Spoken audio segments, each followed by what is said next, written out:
Ganda ng weather guys, oh. Ang sariwa ng hangin. Yan.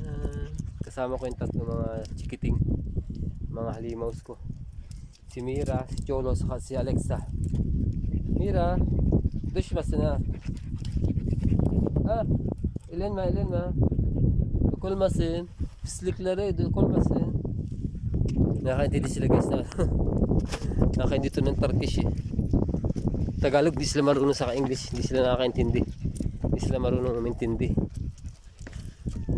Ganda ng panahon guys. Ayan, ganda ng ulap. Ganda ng formation. Oh. Sa may simbahan ng Orthodox. Ang ganda. Maaraw siya na may hangin. Tapos medyo malamig. So 19 degrees lang. 19 degrees pero kung ano mo guys, parang 10 degrees siya. Kasi kagabi dito 7 degrees. So yung summer nawawala na. Mukhang hindi na ata magsa-summer dito.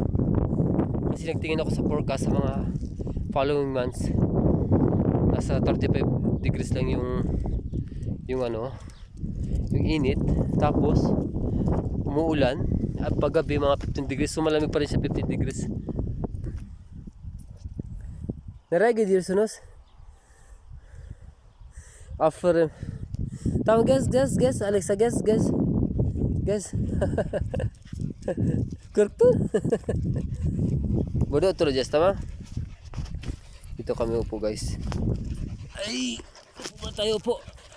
Ito po tayo upo. Ay. Sinipa niya ano.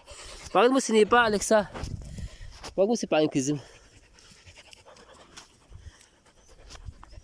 Ay, okay. Hindi ko malagay.